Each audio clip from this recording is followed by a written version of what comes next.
Ito yung bahay ni Princess Diana.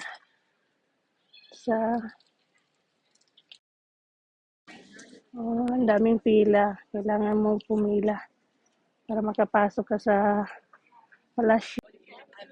Yan yung kailangan mo bumili ng ticket para ka makapasok din sa loob. Ito yung palasyo ni Princess Diana.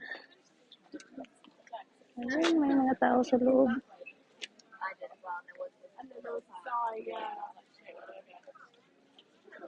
Kailangan ng ticket, hindi ka makapasok. Pero nakabili ng ticket, guys. Kailangan ng ticket kung papasok ka. Ganda. Sino kaya nakatira dyan? Tingnan natin.